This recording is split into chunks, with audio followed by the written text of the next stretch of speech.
जय हिंद बालकों, कैसे हैं आप लोग। वेलकम है आप लोग का हमारी क्लास में। आज का लेक्चर बहुत ही इम्पॉर्टेंट लेक्चर है। कल यानी संडे आपने नीट का एग्ज़ाम दिया था और देने के बाद आपने बाकायदा कंप्लीट किया पेपर और आप घर पे आए।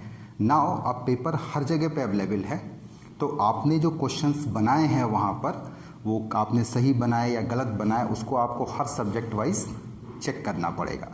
साथ ही साथ अब तो आंसर्स की भी आ गई हैं, तो आप उस आंसर की से भी अपने पेपर को मैच कर सकते हो, देख सकते हो कि आपने कितने क्वेश्चन सही किए और कितने गलत किए। अब मैं doctor Amit Kumar Pandey, HOD of chemistry in new ACNI and Sharda classes. अगर मैं अपनी बात करूं, अपने सब्जेक्ट की बात करूं, केमिस्ट्री की बात करूं, तो केमिस्ट्री का पेपर आप कह सकते हैं कि मिडिल क्लास पेपर था। ना बहुत ही टफ कहेंगे, ना बहुत ही इजी कहेंगे, लेकिन अलोंग द पैटर्न था। क्वेश्चंस लगभग 80 से 90% क्वेश्चन आपकी NCERT की टेक्स्ट बुक से थे। ठीक है, 10-5 क्वेश्चंस आप ये कह सकते हैं, या 5-7-8 क्वेश्चन जो हैं वो एप्लीकेशन पर थे। आपने अगर थ्रू आउट ईयर स्टडी किया है और कायदे से रिवीजन किया है तो एक भी क्वेश्चंस आपका बाहर नहीं गया होगा। स्पेशली अगर मैं अपने इंस्टीट्यूशंस की बात करूं या ऑफलाइन क्लासेस में जो स्टूडेंट अपने यहाँ पढ़ते थे उनकी बात करूं, तो उन्होंने NCERT कम से कम 2 से 3 बार रिवाइज़ किया था, कंसेप्ट सीखे थे, तो उनमें तो एक भी क्वेश्चन बाहर का नहीं है। सारा का सारा क्वेश्चन पढ़ाया हुआ है। क्वेश्चन या तो नोट से है या NCERT टेस्ट सीरीज़ जो हमने करवाया है, स्पेशली अपने बच्चों को जो करवाते हैं हर साल, अवार्ड के रूप में भी उसमें चलता है, और बच्चों से स्पेशली उनके NCERT की बुक पढ़वाई जाती है, तो उससे आपको क्वेश्चंस मिले। अब मैं आपका जो पेपर है उसका डिटेल सोल्यूशन, वीडियो सोल्यूशन देने जा रहा हूं, जिसमें एक एक क्वेश्चंस को मैं डिस्कस करूंगा।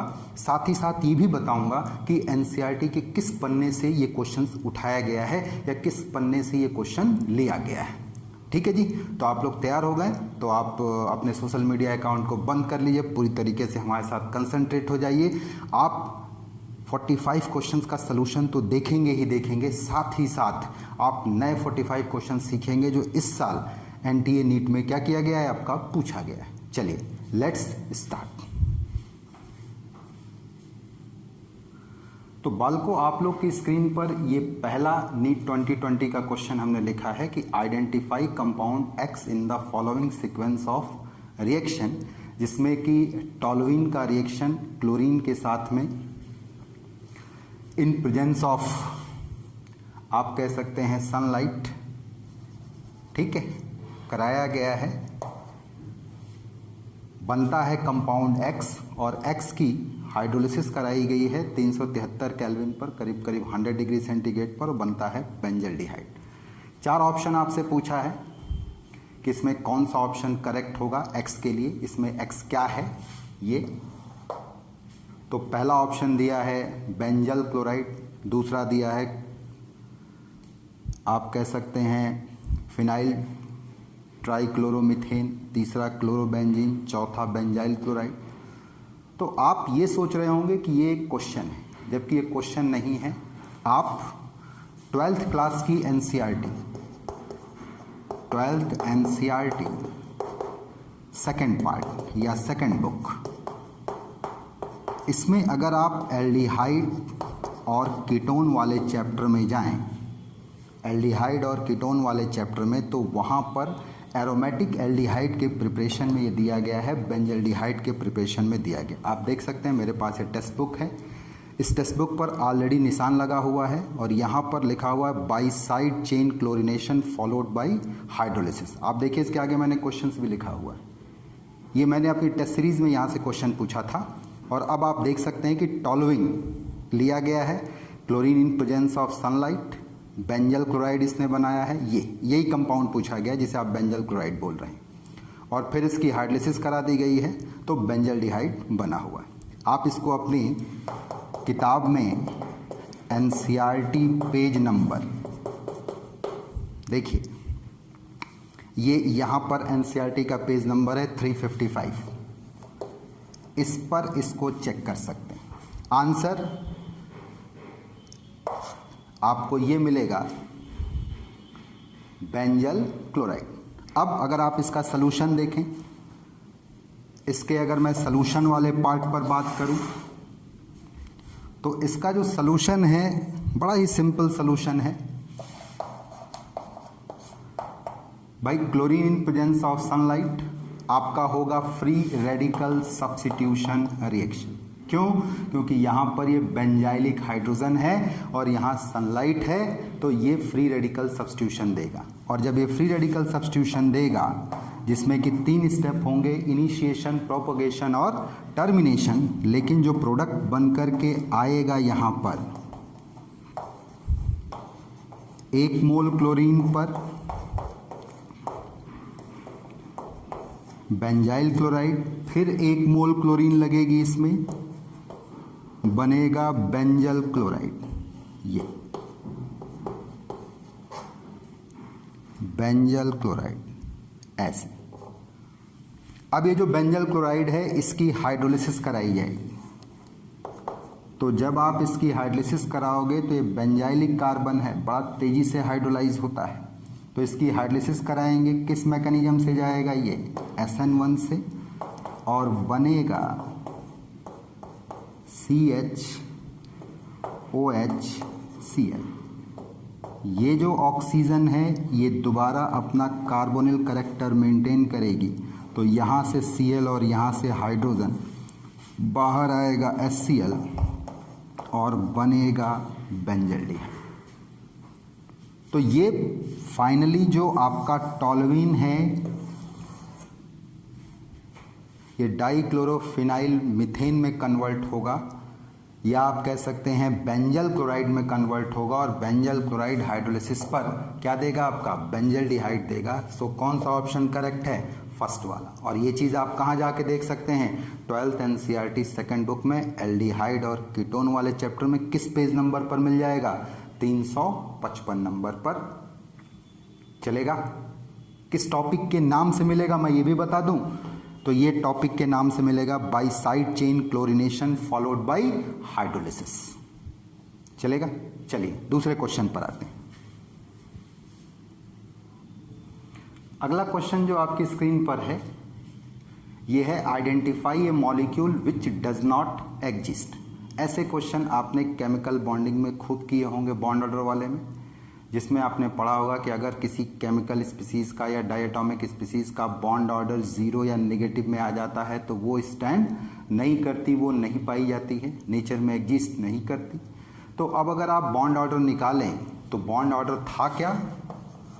अगर हम सॉल्यूशन की बात करें तो बॉन्ड ऑर्डर होता है bonding electron minus anti bonding electron बटे क्या? आपका 2। आप सभी का जो इलेक्ट्रॉन है वो जोड़ लीजिए, जैसे C2 का 12 आएगा, O2 का 16 आएगा, हीलियम 2 का 4 आएगा, लिथियम का 6 आएगा। अब अगर आप मॉलिक्यूलर ऑर्बिटल थ्योरी में इन इलेक्ट्रॉन को भर करके देखें, एनर्जी लेवल डायग्राम में भर करके देखें, एटॉमिक नंबर डायटम्स का जिनका कि 7 के बराबर या 7 से कम होता है उसमें ये रूल फॉलो होता है। ठीक है, बाबा triple B triple A bonding anti bonding bonding anti bonding bonding bonding bonding anti bonding anti bonding anti bonding. चलेगा? अब इसमें लो एनर्जी से हाई एनर्जी तक हम इलेक्ट्रॉन भरते जाते हैं। ये बराबर एनर्जी वाले ऑर्बिटल हैं, तो अगर हीलियम के हम 4 भर करके देखें, बाकी सबका भरोगे तो 0 नहीं आएगा, लेकिन ज़रा हीलियम का भर करके देखो, 2 2 4, तो बॉन्डिंग में कितने हो गए? 2। एंटी बॉन्डिंग में कितने? 2 बटे कितना? 2। 0 बटे 2 यानी क्या आ गया? 0। यानी ये स्पीसीज नेचर में एग्जिस्ट नहीं करेगी। चलिए, ये सवाल तो आप अपने कंसेप्ट से भी लगा सकते थे, लेकिन इसी क्वेश्चन को आपकी ठीक NCERT में भी दिया गया है। NCERT में जब आप केमिकल बॉन्डिंग वाले चैप्टर में आएंगे, NCERT 11th chemical bonding, chemical bonding page number 126, ठीक है जी। आप यहाँ देख सकते हैं कि जितने ऑप्शन पूछे गए हैं सभी ऑप्शन का यहाँ पर एनर्जी लेवल डायग्राम दिया गया है, बॉन्ड ऑर्डर निकाला गया है और ये बताया गया है कि ये स्पीसीज स्टैंड करेगी कि नहीं करेगी। आप देख सकते हैं हमारी टेक्स्ट बुक में निशान लगा हुआ है। हीलियम का मॉलिक्यूल है, लिथियम का है, कार्बन का है, ऑक्सीजन का है। तो ये चारों ऑप्शन आपके पेज नंबर 126 पर मिल जाएंगे। तो ये सवाल भी आपकी एनसीईआरटी का ही है, सीधे टेक्स्ट बुक से उठा करके पूछ दिया गया है। तो जो बच्चे हमारी एनसीईआरटी टेस्ट सीरीज को कर रहे थे या क्लास में प्रेजेंट थे, जिन लोगों ने इस टेक्स्ट बुक को अंडरलाइन किया हुआ है, वो यहाँ तक जरूर पहुँच गए होंगे। चलेगा, चलिए आते हैं अगले क्वेश्चन पे।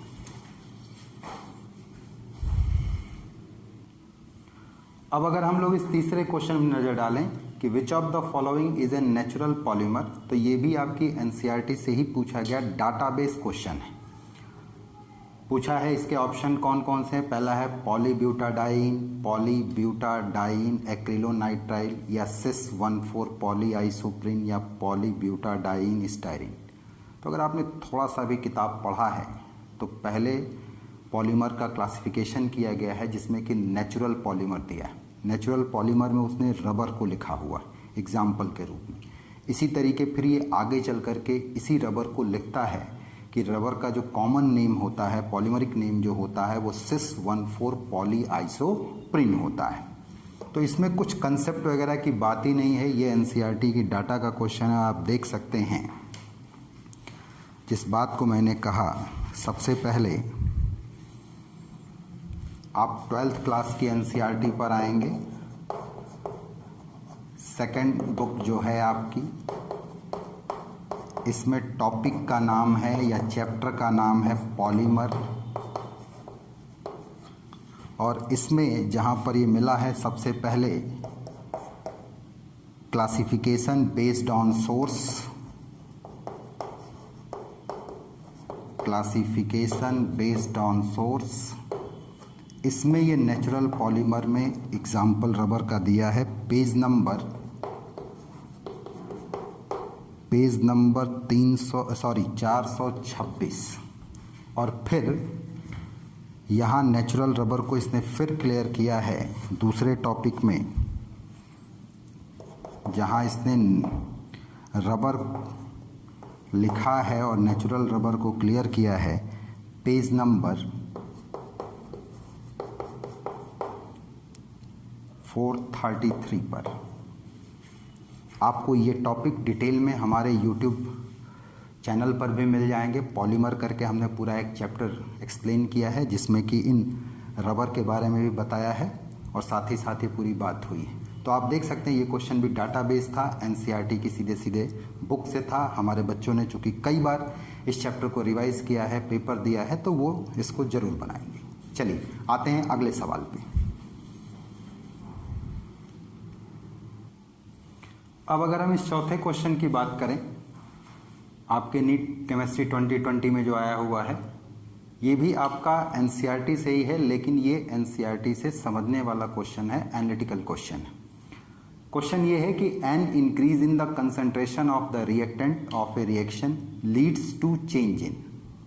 अगर हम कंसंट्रेशन रिएक्टेंट का बढ़ाते हैं तो किस चीज़ में चेंज आपको देखने के लिए मिलेगा? बढ़ा हुआ देखने के लिए, घटा हुआ देखने के लिए मिलेगा। पहला ऑप्शन है थ्रेशोल्ड एनर्जी, दूसरा ऑप्शन है कोलिजन फ्रीक्वेंसी, तीसरा ऑप्शन है एक्टिवेशन एनर्जी, चौथा ऑप्शन है हीट ऑफ रिएक्शन। तो मैं आपको बताऊं, आपने पढ़ा होगा कोलिजन फ्रीक्वेंसी के बारे में। ये पढ़ा है आपकी एनसीईआरटी में भी, ये दिया हुआ है कि the number of collision per second per unit volume of the reaction mixture is known as collision frequency. तो number of collision number of particle पर निर्भर करेगा। अगर नंबर ऑफ पार्टिकल ज़्यादा हैं तो कोलिजन भी ज़्यादा होगा। यानी क्या चीज़ बदलने का चांस है? आपका कोलिजन फ्रीक्वेंसी के बदलने का चांस है। जबकि अगर बाकी फैक्टर को देखें तो आपने एक ग्राफ पढ़ा होगा, ये एवरेज एनर्जी रिएक्टेंट मॉलिक्यूल्स की, ये एवरेज एनर्जी प्रोडक्ट मॉलिक्यूल की, और ये था आपका थ्रेशोल्ड लेवल। चलेगा? तो हम लोग करते क्या थे कि जब किसी रिएक्टेंट को प्रोडक्ट में बदलना होता था तो ये ऐसे जाता था, जो थ्रेशोल्ड लेवल है और जो एवरेज एनर्जी है रिएक्टेंट की, इसको एक्टिवेशन एनर्जी कहते थे फॉरवर्ड का। थ्रेशोल्ड लेवल और जो प्रोडक्ट की जो एवरेज एनर्जी है इसके डिफरेंस को कहते थे एक्टिवेशन एनर्जी बैकवर्ड डायरेक्शन का। और जो प्रोडक्ट और रिएक्टेंट या फिर फॉरवर्ड डायरेक्शन की एक्टिवेशन एनर्जी और बैकवर्ड डायरेक्शन की एक्टिवेशन एनर्जी का अंतर था, उसको कहते थे delta H, enthalpy change of this reaction.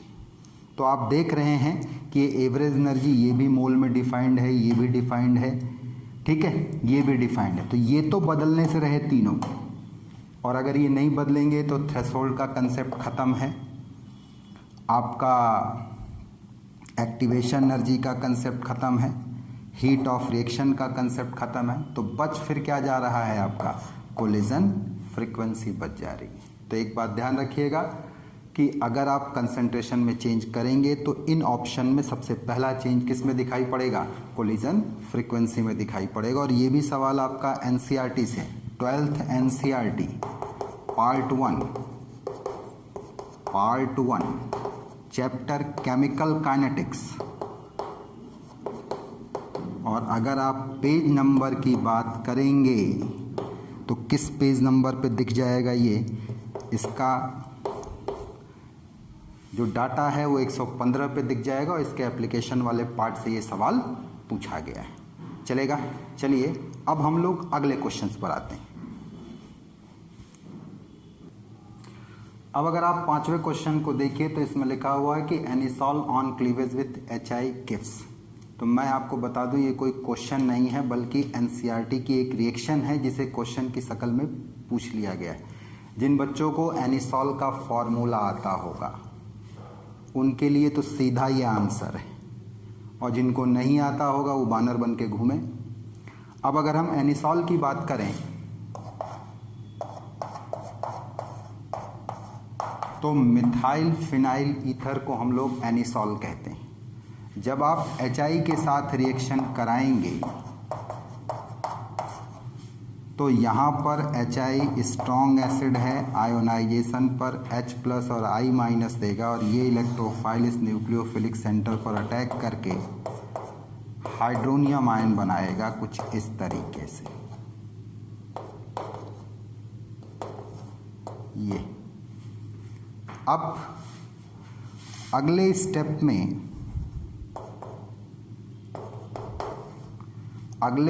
में यहाँ बॉन्ड क्लीव करेगा।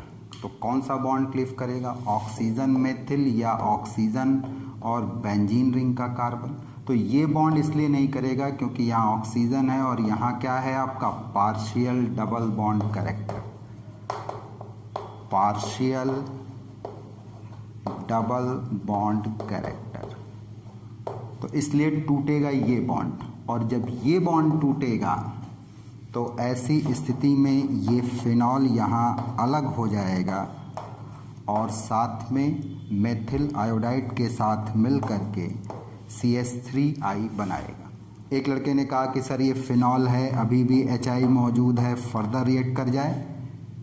तो मैं कहता हूँ कि अब ये नहीं रिएक्ट करेगा क्योंकि जो हाइड्रोनियम आयन बनेगा वो कौन सा कैरेक्टर रखेगा, पार्शियल डबल बॉन्ड कैरेक्टर, इसलिए फर्दर रिएक्शन नहीं होगी। यानी प्रोडक्ट हमको क्या दिखाई पड़ेगा, फिनॉल और मिथाइल आयोडाइड। मैं बताऊं ये सीधा सीधा एनसीईआरटी का लाइन है, आप देख सकते हैं अल्कोहल फिनॉल ईथर वाले में जो ईथर वाला टॉपिक है, ये ईथर वाला चैप्टर है 12th एनसीईआरटी सेकंड बुक में जो ईथर वाला चैप्टर है, इसमें आप आ जाइए चैप्टर ईथर,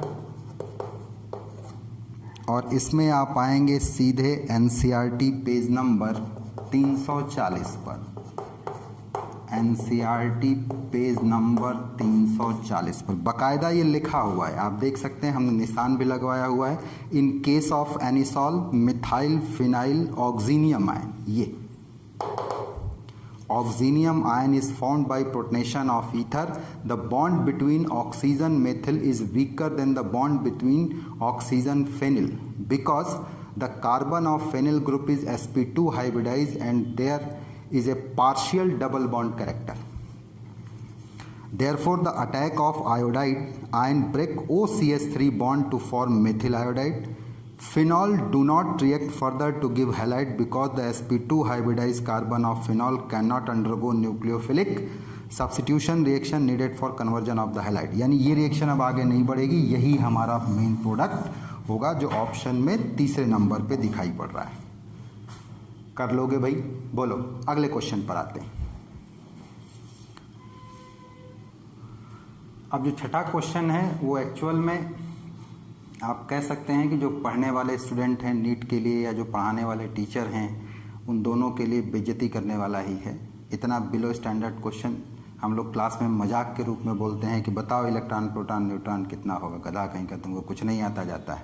तो वैसा ही ये क्वेश्चन उठा करके पूछ दिया है।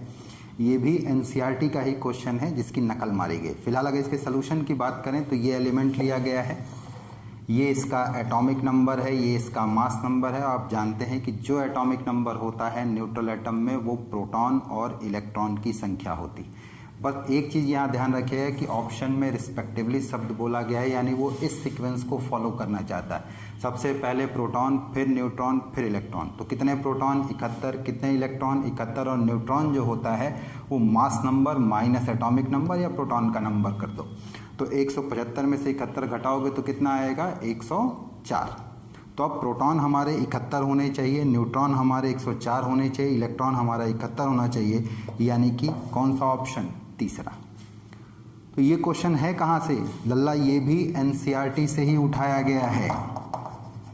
एनसीईआरटी 11th क्लास पार्ट 1 पहली बुक जो है 11th वाली, इसमें टॉपिक है एटॉमिक स्ट्रक्चर। एटॉमिक स्ट्रक्चर आप देख सकते हैं। और इस एटॉमिक स्ट्रक्चर में पेज नंबर 33 पर एक प्रॉब्लम दी गई है, प्रॉब्लम 2.1। इसमें भी यही सीक्वेंस पूछा गया है, बस अंतर इतना है कि वो ब्रोमीन के लिए पूछा गया है और इन्होंने ल्यूटिटियम के लिए पूछ रखा है। देखिए आप प्रॉब्लम 2.1 में calculate the number of protons, neutrons and electrons.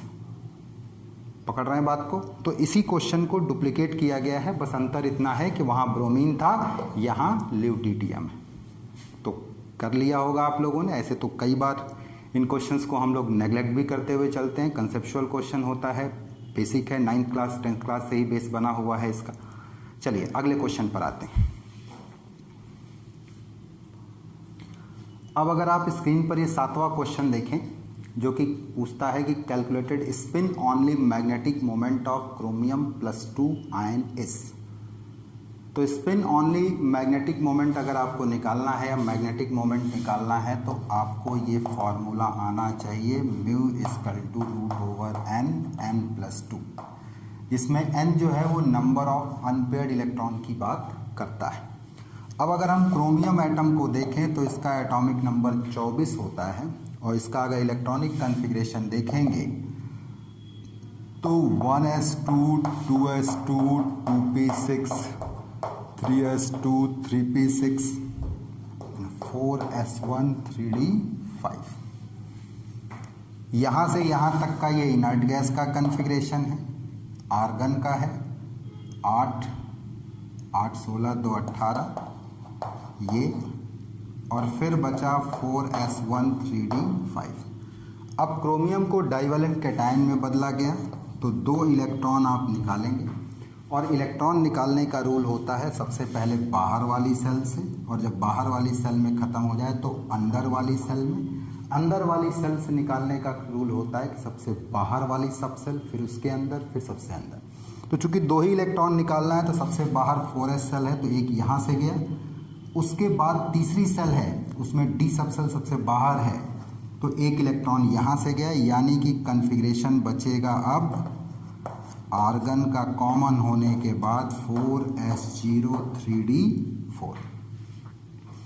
अब अगर आप ध्यान से देखें तो यहाँ तक तो सारे के सारे इलेक्ट्रॉन पेयर्ड हैं, इनर्ट गैस पे हैं, सारे इलेक्ट्रॉन पेयर्ड होते हैं। डायमैग्नेटिक कन्फिग्रेशन होता है, तो जो भी होगा अनपेड इलेक्ट्रॉन वो यहीं पर होगा। अब अगर आप 3D सबसेल देखें और 3D सबसेल में ये 4 इलेक्ट्रॉन भरें तो ऐसे आएगा, यानी अनपेड इलेक्ट्रॉन की संख्या होगी 4।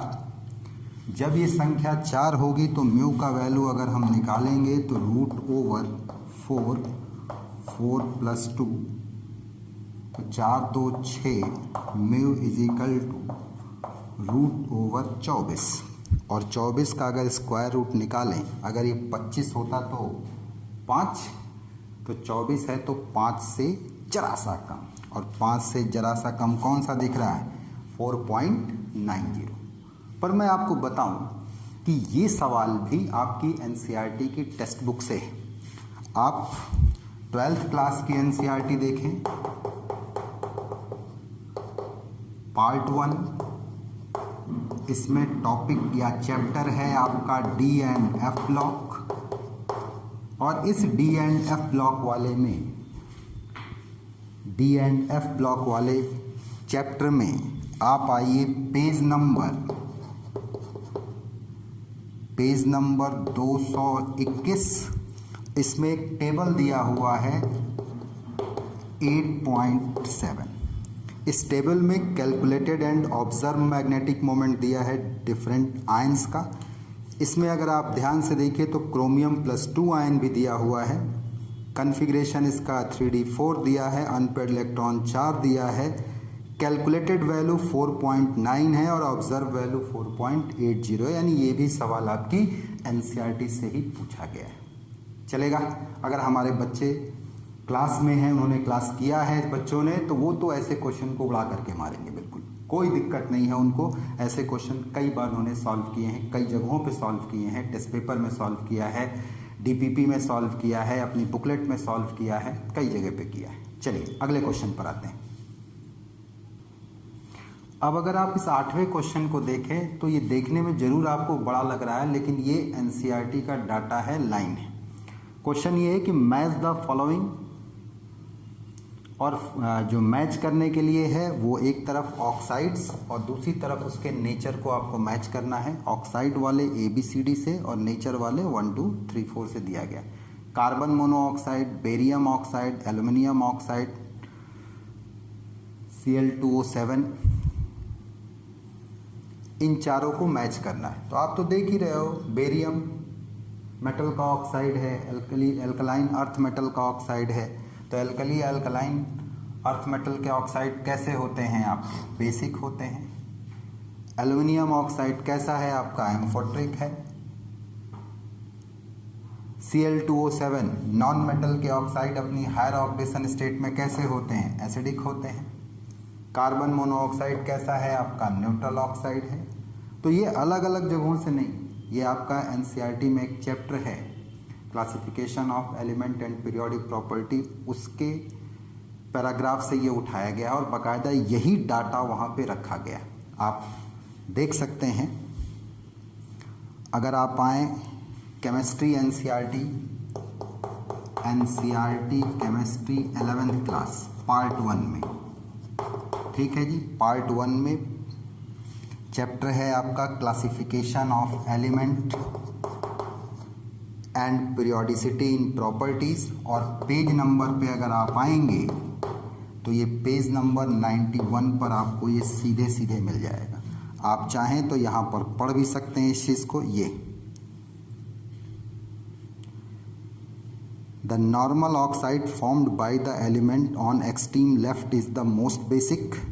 सोडियम ऑक्साइड का एग्जाम्पल लिया, एल्कली मेटल ऑक्साइड का, बस इसी को चेंज करके यहाँ एल्कलाइन अर्थ मेटल का ऑक्साइड दे दिया है। बाकी एज इजिट डाटा को कॉपी किया। Whereas that formed by the element on extreme right is the most acidic.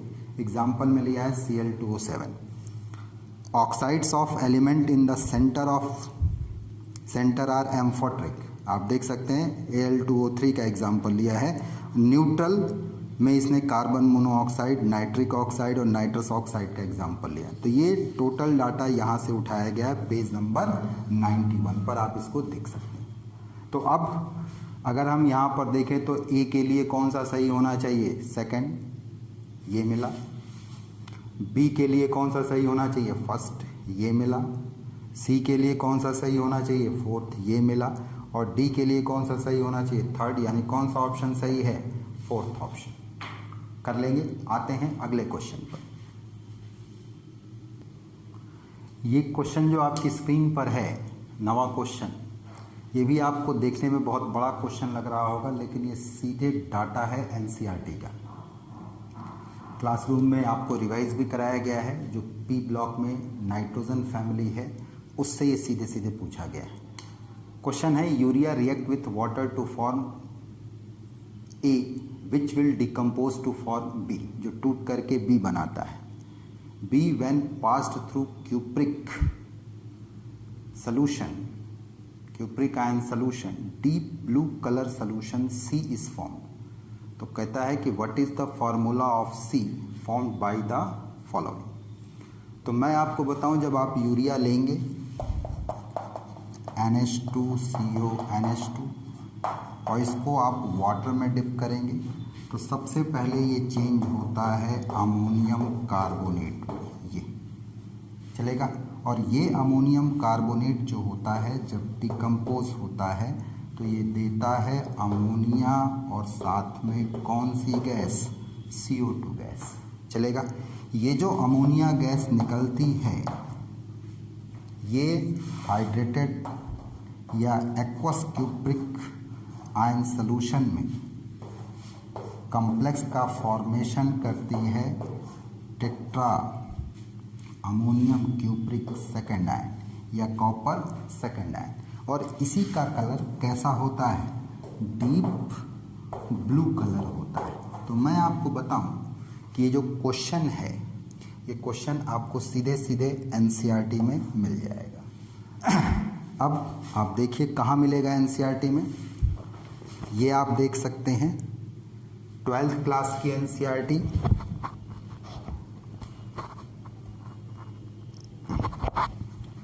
जो 12th क्लास की केमिस्ट्री की एनसीईआरटी है, इसमें पहली बुक पार्ट 1 में आपको पी ब्लॉक दिया गया है। पी ब्लॉक में आप आएंगे नाइट्रोजन फैमिली, और नाइट्रोजन फैमिली में आप आ जाइए पेज नंबर 170, 171, 170 और 171 पर। ये सबसे पहले यहाँ अमोनिया टॉपिक दिया गया। इसमें प्रिपरेशन में लिखा गया है कि ammonia is present in small quantities in air and soil where it formed by the decay of nitrogenous organic matter, for example urea. ये यहाँ यूरिया की हाइड्रोलिसिस करा दी गई है। यूरिया वाटर से रिएक्ट करके अमोनियम कार्बोनेट बनाता है, जो डिकम्पोज होकर के अमोनिया वाटर और CO2 देता है, चलेगा।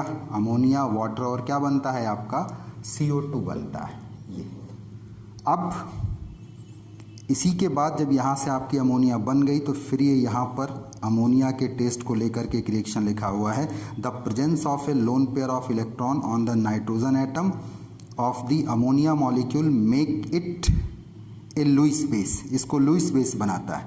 It donate the electron pair and form linkage with metal ion, and the formation of such complex compound finds application in detection of metal ions such as cupric and silver। अब देखिए cupric ion जो लिया गया है उसमें aqueous ammonia पास की गई है और बनाया गया है deep blue colour tetra amine copper second ion, ठीक है जी। तो ये टोटल यहीं से पूछा गया है 170 और 71 से। ऑप्शन कौन सा होगा, फोर्थ। तो जितने भी एनसीईआरटी सही से पढ़ी है, रिवाइज की है, 2-3 बार पढ़ी है, तो वो इस क्वेश्चन को देखते ही पहचान जाएगा ये क्वेश्चन कहाँ से आया है। चलिए अगले क्वेश्चन पर आते हैं। अब जो ये क्वेश्चन आपकी स्क्रीन पर है ये भी एनसीईआरटी के डाटा को सीधे सीधे कंफर्म करा रहा है। क्वेश्चन ये है, match the following and identify the correct option. Option यहाँ पे मतलब मैच करना है ABCD को। A में कार्बन मोनोऑक्साइड हाइड्रोजन, B में temporary hardness of water, C में B2S6 और D का H2O2। और जिसको मैच करना है उसके ऑप्शंस हैं मैग्नीशियम बाइकार्बोनेट, कैल्शियम बाइकार्बोनेट, दूसरा है एन इलेक्ट्रॉन डेफिशिएंट हाइड्राइड, तीसरा है सिंथेसिस गैस, चौथा है नॉन प्लेनर स्ट्रक्चर। और उधर ये ऑप्शंस मैंने बना रखे हैं। मैं आपको बताऊं, ये क्वेश्चन आपकी 11th NCERT की बुक से पूछा गया है। 11th NCERT सेकंड बुक, जो आपकी सेकंड बुक में जिस चैप्टर से ये क्वेश्चन आया है वो है हाइड्रोजन एंड इट्स कंपाउंड। और जो डाटा उठाए गए हैं वेरीफाई करने के लिए वो इन पेज नंबर से, जैसे ये कार्बन मोनोऑक्साइड और हाइड्रोजन वाला आपको 278 पेज नंबर पर मिल जाएगा। इस कार्बन मोनोऑक्साइड और हाइड्रोजन के मिक्सचर को सिंथेसिस गैस या सिन गैस कहते हैं। ये यहाँ से लिया गया है। इसी तरीके से टेम्पररी हार्डनेस, ये इसी चैप्टर में आपको पेज नंबर 284 पर मिल जाएगा कि वाटर की हार्डनेस जो होती दो प्रकार की होती, टेम्पररी और परमानेंट। टेम्पररी हार्डनेस जो होती है वो कैल्शियम और मैग्नीशियम के बाइकार्बोनेट की वजह से मिलती है। तीसरा डाइबोरेन लिया गया है B2S6, ये आपको पेज नंबर 280 पर मिल जाएगा, जहाँ पर हाइड्राइड्स को एक्सप्लेन किया गया। उसमें इलेक्ट्रॉन डेफिशिएंट हाइड्राइड करके टॉपिक दिया है और उन इलेक्ट्रॉन डेफिशिएंट में किसका एग्जाम्पल लिया है, डाइबोरेन का या B2S6 का। ये अब जो लास्ट है H2O2, इसका भी स्ट्रक्चर आपका इसी चैप्टर में बना हुआ है। किस पेज नंबर पे, 286। और स्टार्टिंग में ये एक लाइन लिखा हुआ है कि H2O2 have a non planar structure, ये ऐसे। तो अब यहाँ पर ए के लिए कौन सा ऑप्शन सही है आपका, थर्ड, कहाँ दिख रहा है, तीसरे में। बी के लिए कौन सा सही है, फर्स्ट, कहाँ दिख रहा है, तीसरे में। नाउ बाकी के ऑप्शन भी आपको यहीं से मैच करते हुए मिल रहे हैं। तो ये टोटली क्वेश्चन NCERT का था। आपने देख लिया किन किन पेज नंबर से ये उठाया गया, कैसे कंस्ट्रक्ट किया गया ये चीज़। हमने चूंकि अपने बच्चों को रिवाइज कराया है, कई बार पढ़ाया है, तो वो इस क्वेश्चन को गलत नहीं करेंगे। चलिए अगले क्वेश्चन पर आते हैं। अगर हम लोग 11वें क्वेश्चन को देखें तो ये भी प्योर NCERT से ही उठा करके पूछा गया और डाटा है कि mixture which show positive deviation from Raoult's law. तो आपको बताया गया है कि ऐसा सॉल्यूशन जिसमें कि एडहेसिव फोर्स, ठीक है, सल्यूट और सॉल्वेंट के बीच लगने वाला फोर्स कोहेसिव फोर्स से कमज़ोर होता है। सल्यूट या सॉल्वेंट से के बीच लगने वाले फोर्स से कमज़ोर होता है, तो ऐसा सॉल्यूशन पॉजिटिव डेविएशन को शो करता है। और दो एग्जाम्पल आपकी NCERT में इसके दिए गए हैं। पहला दिया गया है एथेनॉल और एसीटोन का, और दूसरा कार्बन डाइसल्फाइड और उसके साथ वाले का। तो ये भी आपका NCERT से ही क्वेश्चन है, आप देख सकते हैं। आप 12th NCERT में आएंगे, 12th क्लास के NCERT में पार्ट 1 पहले बुक में डाइल्यूट सॉल्यूशन चैप्टर है। इस चैप्टर में अगर आप आ जाएं पेज नंबर 45-46, तो आपको ये इंफॉर्मेशन या डाटा यहाँ से मिल जाएगा, आप देख सकते हैं। The cause for this deviation lies in the nature of interaction at the molecular level in case of positive deviation from Raoult's law. AB मतलब सल्यूट सॉल्वेंट का AB interaction are weaker than those between AA और BB। इसने इस बात को यहाँ पे clear किया है। फिर इसने इसको कहा है, In this case, the intermolecular attractive forces between the solute-solvent molecule are weaker than those between the solute-solute and solvent-solvent molecule. This means that in such solution, molecules of A or B will find it easier to escape than in pure state. This will increase the vapor pressure and result in positive deviation. Mixture of ethanol and acetone, देखिए यहाँ निशान भी लगाया मैंने, पहले भी निशान लगा था। Mixture of ethanol and acetone behave in this manner, यानी क्या शो करते हैं, पॉजिटिव डेविएशन। और एक दूसरा एग्जांपल भी इसमें है, कार्बन डाइसल्फाइड एंड एसीटोन, ये भी जो होता है क्या शो करते हैं आपका, positive deviation from Raoult's law. चलेगा, कर लेंगे आप इसको, कोई दिक्कत। आते हैं अगले क्वेश्चन पे। अब जो अगला क्वेश्चन स्क्रीन पर है, ये क्वेश्चन भी आपके NCERT के एग्जाम्पल से ही कॉपी किया गया है। इसमें बहुत कुछ नहीं है, बहुत ही इजी क्वेश्चन है, एकदम data based formula based question है। क्वेश्चन ये पूछ रहा है, the freezing point depression constant KF of benzene is 5.12 kelvin kilogram per mole.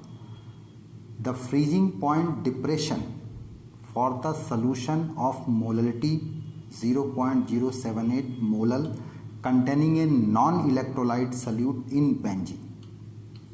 Non electrolyte का मतलब आई की वैल्यू 1 हो जा रही है और फिर ये कह रहा है कि जो आपको आंसरिंग करना है rounded off up to 2 decimal places, मतलब 2 डेसिमल प्लेस तक आप ले आइए। तो क्या दिया है आप देख लें इसके सोल्यूशन में। जो दिया गया है सबसे पहले KF की वैल्यू बेंजीन सॉल्वेंट की दी गई है, हाउ मच 5.12 केल्विन किलोग्राम पर मोलल, ठीक है। और साथ में मोललिटी सोल्यूशन की दी गई है, हाउ मच 0.078। पूछा क्या गया है, delta TF depression in freezing point. तो यू नो वेरी वेल कि डेल्टा TF होता है I into KF into molality, लेकिन सवाल में इसने टर्म इस्तेमाल कर लिया नॉन इलेक्ट्रोलाइट। तो अगर दिया गया सल्यूट आयोनाइज और एसोसिएट नहीं होगा तो ऐसी स्थिति में वांट ऑफ फैक्टर I की वैल्यू 1 आएगी।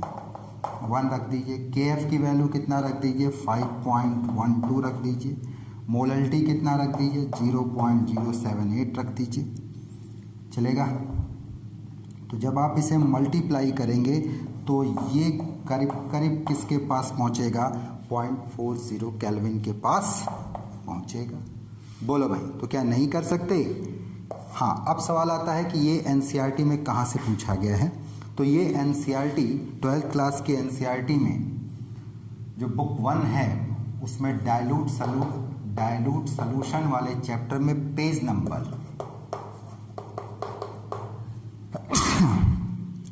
ठीक है जी, डाइल्यूट सॉल्यूशन में पेज नंबर 52 आप कह सकते हैं कि एग्जाम्पल दिया है 2.10, बस इसी को कॉपी किया गया। फ़र्क इतना है कि इसने यहाँ पर मोललिटी के थ्रू मोलर मास कैलकुलेट कराया है, इन्होंने मोललिटी भी दे दिया है।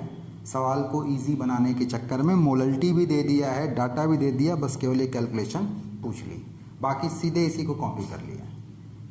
चल जाएगा। चलिए आगे बढ़ते हैं, अगले क्वेश्चन पर आते हैं, नेक्स्ट क्वेश्चन पे आते हैं। अगला क्वेश्चन जो हमारे पास है, क्वेश्चन नंबर 13 जो है ये भी बड़ा ही इजी क्वेश्चन है। आपने नोट्स में पढ़ा होगा, आपने NCERT की टेक्स्ट बुक में सारे मॉलिक्यूल्स देखे होंगे। क्वेश्चन ये कह रहा है कि which of the following set of molecules will have zero dipole moment. तो मॉलिकुलर स्पीसीज में जीरो डाइपोल मोमेंट तब आता है जबकि मॉलिकुलर स्पीसीज में मौजूद सभी टाइप के डाइपोल का रिजल्टेंट सम जीरो आए। तो ऐसी स्थिति में मॉलिक्यूल नॉन पोलर हो जाता है। अब कहाँ तक निकाल के देखते रहेंगे, तो इसका एक कंसेप्ट बताया था कि अगर सेंट्रल एटम के पास कोई लोन पेयर नहीं है और सेंट्रल एटम सेम टाइप के एटम से घिरा हुआ है तो ऐसी स्थिति में उसका रिजल्टेंट डाइपोल मोमेंट जीरो होता है। लेकिन अगर सेंट्रल एटम के पास लोन पेयर है या वो डिफरेंट टाइप के एटम से घिरा हुआ है या दोनों बातें हो रही हैं तो ऐसी स्थिति में रिजल्टेंट डाइपोल मोमेंट जीरो नहीं होगा। चलेगा। बात आगे बढ़ी तो इसके कुछ एक्सेप्शन भी हुआ करते थे, जैसे जिनॉन डाइफ्लोराइड हो गया, टेट्राफ्लोराइड हो गया, PCl3F2 हो गया। तो ये कुछ एक ऐसी स्पीसीज हैं जिनमें कि रिजल्टेंट डाइपोल मोमेंट जीरो है, लेकिन इनमें या तो सेंट्रल एटम के पास लोन पेयर है या डिफरेंट टाइप के एटम से घिरा हुआ है। तो चलिए इस कंसेप्ट को इन ऑप्शंस में चेक करते हैं। तो हमें ऐसा सेट तैयार करना है जिसमें कि सभी स्पीसीज का रिजल्टेंट डाइपोल मोमेंट जीरो हो जाए। तो पहले ऑप्शन में NF3 में नाइट्रोजन पे लोन पेयर है, ऑक्सीजन पर दो लोन पेयर है, तो इन दोनों के तो रिजल्टेंट डाइपोल मोमेंट जीरो होने से रहे। तो पहला ऑप्शन ही खत्म हो गया। दूसरे में आते हैं, यहाँ सेंट्रल एटम के पास नहीं है, यहाँ सेंट्रल एटम के पास नहीं है, यहाँ सेंट्रल एटम के पास नहीं है, और ये ऑर्गेनिक स्पीसीज है भी तो कुछ इस तरीके से इसमें डाइपोल बन रहे हैं कि डाइपोल एक दूसरे को क्या कर रहे हैं, आपका कैंसिल कर दे रहे हैं। तो यहाँ सेकंड ऑप्शन में चारों मॉलिक्यूल आप देख रहे हैं कि सेंट्रल एटम, यहाँ 3 मॉलिक्यूल में सेंट्रल एटम पर कोई लोन पेयर नहीं है और सेम टाइप के एटम से घिरा हुआ है।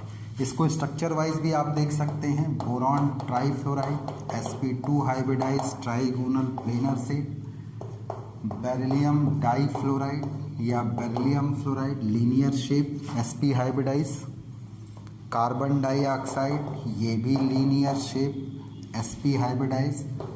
और 1,4 डाइक्लोरोबेंजीन यहाँ पर ये। अब अगर आप डाइपोल्स देखें तो बिल्कुल एक जैसे डाइपोल्स इक्वल एंगल बनाते हुए हैं तो इनका रिजल्टेंट तो ज़ीरो आएगा। इसी तरीके यहाँ पर देखेंगे तो यहाँ पर भी सिमिलर डाइपोल 180 डिग्री के एंगल पर, यहाँ पर भी ज़ीरो आएगा। यहाँ देख लें तो यहाँ भी सिमिलर डाइपोल 180 डिग्री के एंगल पर, यहाँ भी रिजल्टेंट डाइपोल मोमेंट ज़ीरो आएगा। यहाँ आप देख सकते हैं तो सारे डाइपोल्स चूँकि एक दूसरे को कैंसिल कर रहे हैं तो रिजल्टेंट डाइपोल मोमेंट ज़ीरो। तो पहले ऑप्शन में इन तीन का ज़ीरो नहीं है, तीसरे ऑप्शन में इसका ज़ीरो नहीं है, इसका ज़ीरो नहीं है, चौथे ऑप्शन में देखेंगे इसका ज़ीरो नहीं है और इसका ज़ीरो नहीं। सो करेक्ट ऑप्शन कौन सा है? सेकंड वाला। और ये भी सवाल आपका एनसीईआरटी से पूछा गया है, आप देख सकते हैं एनसीईआरटी में 11th क्लास चैप्टर का नाम है chemical bonding and molecular structure. तो जो 11th क्लास की एनसीईआरटी है उसमें पहली बुक पार्ट 1 में आप चले आइए पेज नंबर 107, इस पर ये मॉलिक्यूल्स आपको मिल जाएंगे। बोलो भाई, चल जाएगा? आते हैं अगले क्वेश्चन। अब अगर हम लोग इस क्वेश्चन की बात करें तो ये तो सीधे सीधे एनसीईआरटी का है, क्वेश्चन कंसेप्ट का है, डाटा का है, आप में से कोई भी इसको गलत नहीं कर सकता। क्वेश्चन ये पूछा है tertiary butyl carbocation is more stable then a secondary butyl carbocation because of which of the following. तो टर्शरी ब्यूटिल कार्बोकैटायन का मतलब इस कार्बोकैटायन को हम लोग टर्शरी ब्यूटिल कार्बोकैटायन कहते हैं।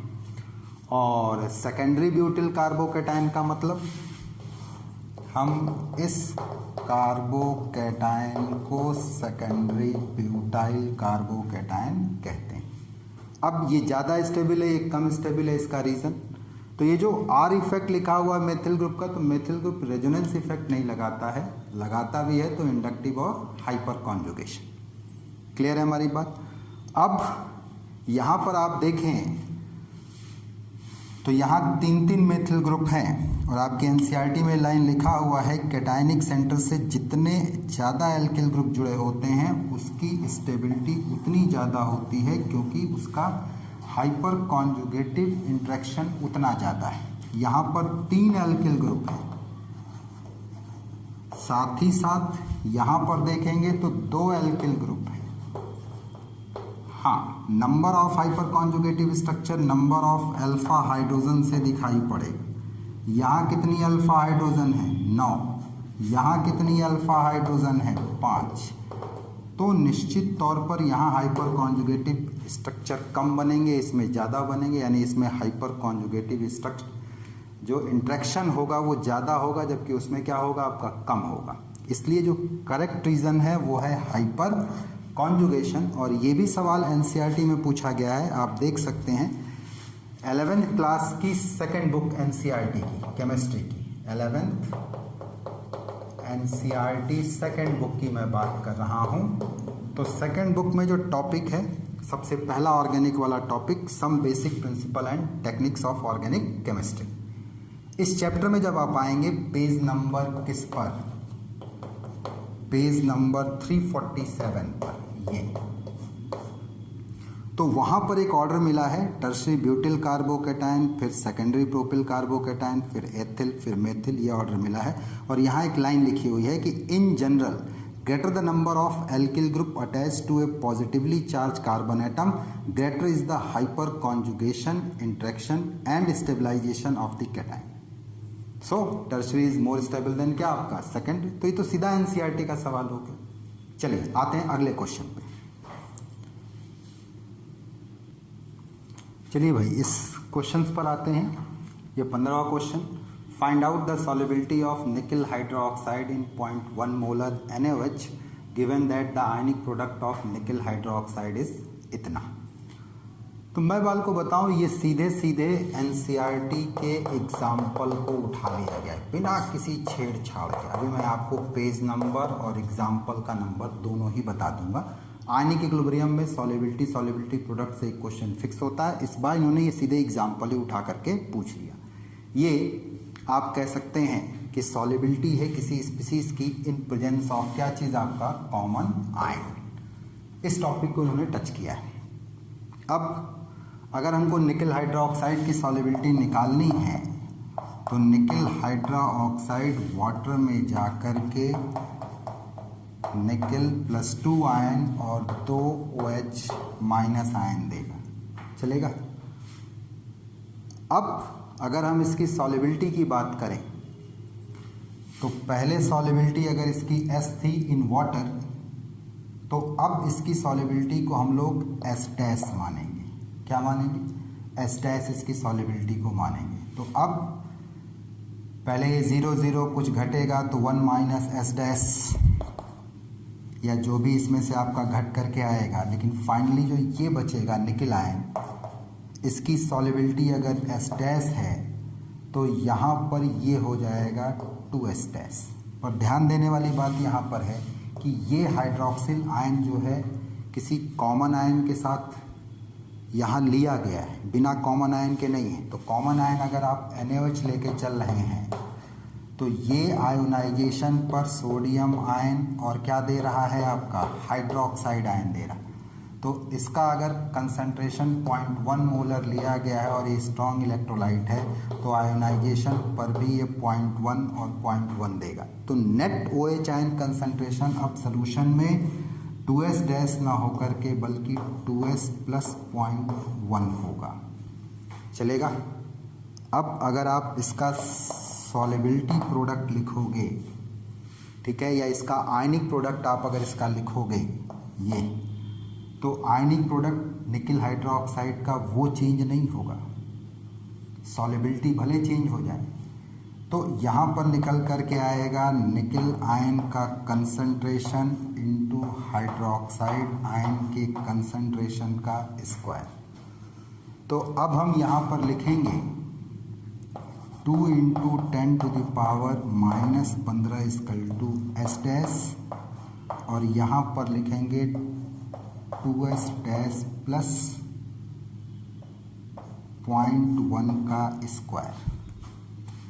आपने पढ़ रखा है कि जो सॉलिबिलिटी होती है ये बहुत कम होती है, -10⁻⁻5 10⁻⁻6 इस तरीके से। तो जब हम इसका स्क्वायर करेंगे, इस डाटा का स्क्वायर करेंगे, तो ऐसी स्थिति में ये स्क्वायर में जाएगा।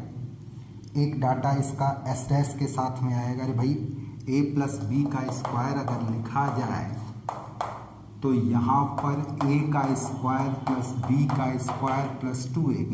तो यहाँ A की जगह S' वाला टर्म है और B की जगह पे 0.1 वाला टर्म है। तो S' का स्क्वायर करोगे तो ये और छोटा हो जाएगा, क्योंकि ये 10⁻⁻5 है तो स्क्वायर करने पर 10⁻⁻10, तो इसको तो तुम्हें नेगलेक्ट करना पड़ेगा।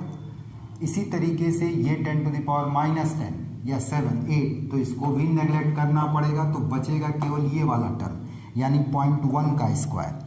तो हम यहाँ पर लिखेंगे 2 × 10⁻⁻15 S' इंटू 0.1 का स्क्वायर करोगे तो 0.01। तो व्हाट अबाउट S'?